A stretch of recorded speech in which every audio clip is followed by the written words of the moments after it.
یہ کوئی سیولائز طریقہ ہے کرنے کا؟ ایک اور بات بھی سن لیں، یہ فیکٹس ان کو شاید علم نہیں ہے کہ 8,000 ایسے لوگ ہیں پاکستان میں جن کو دہشت گردی اور دوسرے جرائم کی وجہ سے سزائے موت دی گئی ہے، اور وہ جیلوں میں سال ہا سال سے بیٹھے ہیں، ان کی یہ سزا ایگزیکیوٹ نہیں ہوئی ہے۔ انہی عدالتوں نے، یہی اینٹی ٹیررسٹ کورٹس نے ان کو سزائیں دی ہوئی ہیں، پہلے ان کو تو ایگزیکیوٹ کریں۔ یہ ڈھیل کس نے دی ہے؟ عدالتوں نے دی ہے یا ہماری انتظامیہ نے، جو کہ سزاؤں کو پر عمل درآمد نہیں کرتی اور بلیم عدالتوں کو کرتے ہیں؟ پہلے آپ جتنی سزائیں دی گئی ہیں آج تک، پہلے اس پر عمل درآمد تو حکومت کرے نا۔ حکومت جب اس پر عمل درآمد کر لے گی پھر بات کرے کہ یہ عدالتیں جو ہے سزائیں نہیں دیتی۔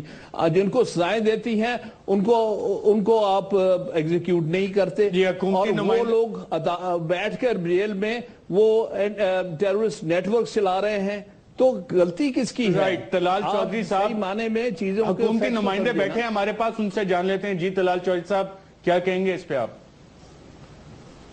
ارشد صاحب، کیونکہ میں نہیں سمجھتا کہ مجھے یہاں کیمرے پہ وہ باتیں کرنی چاہیے جو کسی ادارے کے لیے، کسی ہمارے وکلا برادری کے لیے یا اور کسی کے لیے تکلیف کا باعث بنے۔ میں تو یہ سمجھتا ہوں کہ ایک ججز کا نظر بندی کیس تھا جسے ججز کو خود نظر بند کیا گیا تھا، ہم تو اس کا فیصلہ نہیں کر سکے، جہاں پر میرا خیال سب کو ججز نے خود نظر بند ہوئے، خود وہ جانتے تھے کہ وہ ہم تو اس کا فیصلہ نہیں کر سکے۔ تو باقی تو بہت لمبی باتیں ہیں، میں سمجھتا ہوں کہ پروسیکیوشن میں بھی معاملات ہیں، انویسٹیگیشن میں بھی ہیں، ہماری فورسز بھی ٹرینڈ نہیں ہے، سب کچھ ہے، مگر دوسری سائٹ پر کیا ججز کو دھمکیاں نہیں دی جاتی؟ کیا ججز کو پھر یہاں پر قتل نہیں کیا جاتا؟ کیا گواہوں کو نہیں مارا جاتا؟ کیا پروسیکیوٹر انویسٹیگیٹرز کو نہیں مارا جاتا؟ ان حالات میں کیا عام قانون چل سکتا ہے جبکہ غیر معمولی حالات ہوں؟ اگر غیر معمولی حالات ہیں وہ ججز کے لیے، پروسیکیوٹرز کے لیے، انویسٹیگیٹرز کے لیے، وہ ایویڈنس کے لیے یعنی آپ کے گواہوں کے لیے، تو اس کے لیے غیر معمولی قانون، اور وہ بھی صرف 2 سال کے لیے۔ میرا خیال ہے اس پہ جس طرح کی کنٹروورسی پھیلائی جا رہی ہے یہ بڑی غیر مناسب ہے۔ پاکستان کا وہ صوبہ جو اس جنگ کا منبع ہے، جو جہاں سے یہ جنگ شروع ہوئی ہے، جہاں پر یہ جنگ لڑی جا رہی ہے، وہاں کی 3 بڑی پارٹیاں، 2 دینی جماعتیں اور 1 پی ٹی آئی، یا تو انہوں نے آ کر ووٹ نہیں دیا، کچھ دینی جماعتیں اس کے مخالف کنونشن کر رہی ہیں، اور پی ٹی آئی کے نمائندے جو ہیں اس کے خلاف کورٹ میں گئے ہیں۔ میرے لیے میرا خیال ہے کہ یہ تو جنگ میں ڈسٹربنس ڈالنے والی بات ہے، یہ جنگ میں اپنے دہشت گردوں کو فائدہ دینے والی بات ہے۔ اس وقت جب پوری قوم اتحاد کر رہی ہے تو میری وکلا برادری سے بھی ریکویسٹ ہے کہ وہ اس کیا قوم میں یہ ڈیویژنز کریٹ کرے گی؟ ڈیویژن میں سمجھتا ہوں قوم ایک طرف ہے، سول سوسائٹی ساری وہ سمجھتی ہے کہ یہ ضرورت ہے، لیکن جو اس وقت حالات ہے، جس طرح کے ہم نے مخالفت شروع کی ہے، وہ لازماً نہ صرف ڈویژن بلکہ ڈیمورلائزیشن پیدا کر رہی ہے۔ یہ ڈیمورلائزیشن آپ کے لیے بڑی مہنگی پڑے گی، کیونکہ آپ جو جی چاہے کر لیں، جو ہمارا ایگزسٹنگ جو سسٹم ہے، ہمارا عدالتی نظام جو آج کا ہے، اس کے اپنے مسائل ہیں انہیرنٹ، اس کو دور کرنے کے لیے ہم نے آج دن تک کوشش نہیں کی، اور میں سمجھتا ہوں کہ یہی 2 سال ہیں جس میں اگر آپ وہ ٹھیک کر لیں تو یہ سارا کفارہ ادا ہو جائے گا جو آج آپ یہ فوجی عدالتوں کے لیے رو رہے ہیں۔ اگر اسی کی آڑ میں ہم یہ فیصلہ کر لیں کہ 1.5-2 سال میں ہم نے اپنا عدالتی نظام درست کرنا ہے، یہ سب اندر سے مانتے ہیں کہ اس نظام میں پرابلمز ہیں، سپریم کورٹ نے خود کہا ہے، لیکن اس کے باوجود ہم اس سچویشن کے اوپر اپنا ذاتی ایک ایجنڈا لے کے تو لگے ہوئے ہیں۔ وہ ایجنڈا کسی سیگمنٹ آف سوسائٹی کا بھی ہو یا کسی اپنا ذاتی پولیٹیکل پارٹی کا ہو، جو عوام مارے جا رہے ہیں، جو قتل ہو رہے ہیں، جن کے لوگ جو قاتل ہیں وہ چھوٹتے جا رہے ہیں، آپ ان کے لیے کوئی اچھا نہیں کر رہے، وہ لازماً آپ کے لیے کوئی اچھے خیالات نہیں رکھیں گے، ان میں ڈیمورلائزیشن آئے گی، وہ بھی آپ کے لوگ ہیں۔ تو اور یہ اس چیز کی ضمانت نہیں ہے کہ فوجی عدالتیں جو ہیں وہ ہر کسی کو سزا دیں گی، جیسے حامد خان صاحب کہہ رہے تھے، وہاں بھی ایویڈنس ملتا ہے، وہاں جو جس کے اوپر کیس چلایا جاتا ہے اس کو حق ہے کہ وہ پاکستان کا بہترین وکیل جہاں سے جی چاہے لے کے آئے، اس کو وکالت دی جاتی ہے، اگر وہ خود نہ لے کے آئے تو اس کو ملٹری کورٹ دیتا ہے وکیل. یہ ساری چیزیں ہوتی ہیں، ساری چیزیں ہوں گی، لیکن وہ پروسیس بڑا کوئک ہے. اپنا ایجنڈا ہے. ناظرین یہاں پہ ایک وقفہ لیتے ہیں، وقفے بعد دوبارہ حاضر ہوتے ہیں.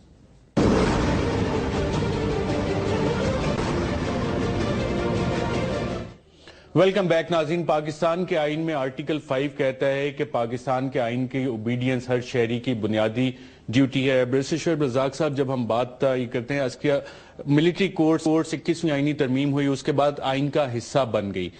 عسکریت پسند بھی کہتے ہیں جی ہم آئین پاکستان کو نہیں مانتے. جب اس کی اپوزیشن کی جاتی ہے تو کیا یہ آرٹیکل 5 اور جو عسکریت پسندوں کا پوائنٹ آف ویو ہے اسی کے مترادف ہے یا کہ یہ مختلف ڈیبیٹ ہے؟ نہیں دیکھیں نا جی، بات تو اصل میں یہ ہے نا کہ آرٹیکل 5 یہ کہتا ہے کہ you need to be loyal to the state. ہم ہیومن رائٹس کی، ان کے رائٹس کی بات کرتے ہیں. ہمارے ملک میں پرابلم یہ ہے کہ ہماری بہت بری ہسٹری ہے ملٹری کورٹس کی، ٹھیک ہے، لیکن سچویشن چینج ہو چکی ہے. 60,000 بندہ ہمارا شہید ہو چکا ہے اس میں، ٹھیک ہے. اس کے بعد یہ امینڈمنٹ کے ذریعے ملٹری کورٹس اسٹیبلش ہو رہی ہیں. تو پہلی تو بات یہ ہے کہ آپ نے دیکھنا ہے کہ جو بندے آپ کے خلاف کھلم کھلا وار کر رہے ہیں، ٹھیک ہے، انہوں نے آپ کے آئین کو نہیں مانا. تو آرٹیکل 5 تو پہلی بات یہ کرتا ہے کہ you are entitled to your human rights provided آپ you are loyal to the state. ایک بندہ آپ کی اسٹیٹ کے خلاف جنگ کر رہا ہے، آپ کے بچوں کو شہید کر رہا ہے، اب اسی کے رائٹس کی ہم بات کر رہے ہیں کہ آپ نے اس کو رائٹس دینے ہیں. سیولائز ملکوں میں تو میں نے آپ کو بتایا کہ انگلینڈ ایسے ملک میں سیکرٹ ٹرائل ہو رہے ہیں. کیوں ہو رہے ہیں؟ تو یہاں they need to be loyal to the state first, then they are entitled to anything. ہماری ہسٹری بری ہے ملٹری کورٹس کی، لیکن یہ سچویشن نہیں ہے. لیکن طلال چودھری صاحب اب تو ایک پروسیجر بنایا گیا ہے، وہ پروسیجر اگر آپ ہمیں بتا دیں کہ کس طرح سے یہ کیسز بھیجے جائیں گے. کے پی کے نے 423 کیسز ڈیلیبریشن کے بعد بھیجے ہیں وفاقی حکومت کو کہ آگے ملٹری کورٹس کو جائیں. سندھ حکومت کوئی 24 کیسز بھیج رہی ہے. اسی طرح بلوچستان گورنمنٹ نے بھی کیسز سکروٹنائز کر کے بھیجے ہیں. تو جو ایک خدشہ ہے کہ جناب یہ ابیوز ہوگا اس میں، وہ کس حد تک جائز ہے؟ دیکھیں میرا خیال ہے کہ اتنے وائبرنٹ میڈیا کے ہوتے ہوئے کوئی اپنی ذاتی دشمنی کو، کوئی اپنی سیاسی انتقام کو وہ کوئی دہشت گردی سے جوڑ نہیں سکتا. اگر شکارپور میں بم دھماکے سے لوگ ہلاک ہوئے ہیں تو یہ دہشت گردی ہے. یہ بالکل اس میں ڈیفائن کرنے کی ضرورت نہیں ہے. اس طرح کا بالکل خدشہ جو ہے یہ بے بنیاد ہے، کیونکہ ہسٹری اس طرح کی رہی ہے. لیکن یہ ممکن نہیں ہے کہ ایسا کچھ ہو سکے. پہلے صوبے سکروٹنائز کر کے بھیجیں گے، اس کے بعد وفاق اپنی کمیٹی سے اسے سکروٹنائز کر کے جو مناسب کیسز ہوں گے ان کو وہ ریفر کرے گا ان کورٹس کو، جس کے بعد اس کا فیصلہ ہوگا. میری ایک پھر آپ کے تحت ریکویسٹ ہے اپنی وکلا برادری سے، یہ پاکستان کا معاملہ ہے، یہ کسی ادارے کا معاملہ نہیں ہے. ہم وکیل بن کر، ہم کسی ادارے کا بن کر، ہم پولیٹیشن بن کے نہ سوچیں، ہم پاکستانی بن کے سوچیں. صرف امن کی ضرورت کے لیے یہ اقدام اٹھایا گیا، اس کا وہ ساتھ دیں. حامد خان صاحب، جب جن وکلا تنظیموں کو آپ ریپرزینٹ بھی کر رہے ہیں اس کیس میں، جب وہ یہ اعلان کرتے ہیں انکلوڈنگ ڈیفرنٹ بارز کہ جناب ہم ہر جمعرات کو ایک سٹرائک کریں گے، کیا وہی پیٹیشنرز جو کہ اس کا حصہ بھی ہیں، جو آفیسرز آف دا کورٹ بھی ہیں، کیا وہ اس کیس میں سپریم کورٹ اور ڈیفرنٹ عدالتوں پہ اثر انداز ہونے کی کوشش کر رہے ہیں اس طرح سے؟ دیکھیے بات یہ ہے کہ ہمارے وکلا کسی سے کم اچھے پاکستانی نہیں ہیں، بلکہ اتنے ہی اچھے پاکستانی ہیں جس طرح دوسرے پاکستانی ہیں. اس لیے وکلا پر اس قسم کی کوئی بات کرنی بڑی نامناسب ہے. ہم پاکستانی ہو کے سوچتے ہیں اور پاکستان اور اس کے آئین کے بارے میں سوچتے ہیں، اور ہم اس کا تحفظ چاہتے ہیں. ہم صحیح معنی میں آئین اور پاکستان کا تحفظ چاہتے ہیں. ہم کسی قسم کی دہشت گردی کو قبول نہیں کرتے، اور یہ آئین کے خلاف بھی کسی قسم کی اس کی خلاف ورزی اور زیادتی، کیونکہ کل کو پھر کوئی مسئلہ بن جائے گا، پھر اس وقت کہیں گے کہ اب یہ آئین کو آپ برطرف کر دیں. اور صرف فوجی حکمران یہی ہر دفعہ آ کے کہتے ہیں نا کہ ہم نے تو ملک کے لیے کیا ہے، آئین کی کیا حیثیت ہے، ہم آئین کو اٹھا کے لیکن اب تو یہ آئین کا حصہ بن گئی ہے نا، اٹس این کانسٹیٹیوشنل امینڈمنٹ. ارے نہیں بھائی، وہ دیکھنا یہ ہے کہ آئین کے مطابق وہ ہے کہ نہیں. یہ تو عدالت فیصلہ کرے گی، یہ عدالت کرتی ہے فیصلہ جس کے سامنے معاملہ ہے. عدالت آئین کی کریشن ہے یا نہیں ہے؟ بالکل. اور عدالت آئین کو اپنے سامنے رکھ کے ہی فیصلہ کرے گی. وہ آپ سے اور ہم سے زیادہ سمجھتے ہیں یہ سارے پرنسپلز کو. لہٰذا جب یہ معاملہ عدالت میں چلا گیا ہے تو خواہ زیر بحث بنانے کا کیا فائدہ؟ انتظار کریں عدالت کے فیصلے کا. تو اس کے بعد انتظار میں پھر یہ اسٹرائک کالز جو دی گئی ہیں کہ جناب ہر جمعرات کو اسٹرائک کال نہیں دی گئی. آپ نے مس انڈرسٹینڈ کیا ہے.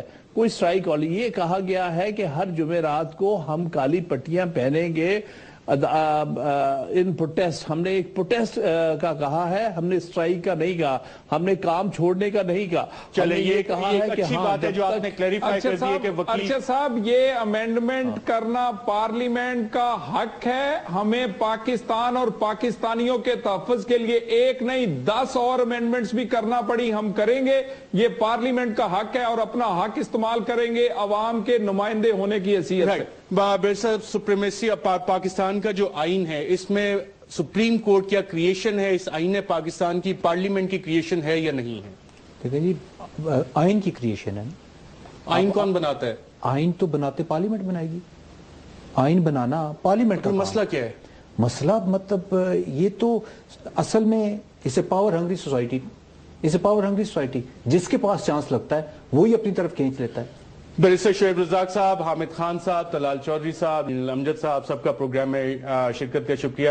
ناظرین، بیرسٹر شعیب رزاق صاحب کہتے ہیں کہ ہماری ایک پاور ہنگری سوسائٹی ہے، طاقت کی بھوک ہے ہمارے معاشرے میں، تو اس میں اس طرح کے پاور پلے چلتے ہیں. لیکن یہ معاملہ اب سپریم کورٹ میں جہاں پہ یہ اہم فیصلہ ہونا ہے، ایک ایسے وقت میں جب وزیر اعظم یہ ڈکلیئر کر چکے ہیں، پارلیمنٹ ڈکلیئر کر چکی ہے کہ پاکستان حالت جنگ میں ہے، 60,000 پاکستانی شہید ہو چکے ہیں. شکارپور میں ابھی کل ہی ایک حادثہ ہوا، دہشت گردی کا واقعہ ہوا جس میں مزید 60 پاکستانی لقمہ اجل بنے.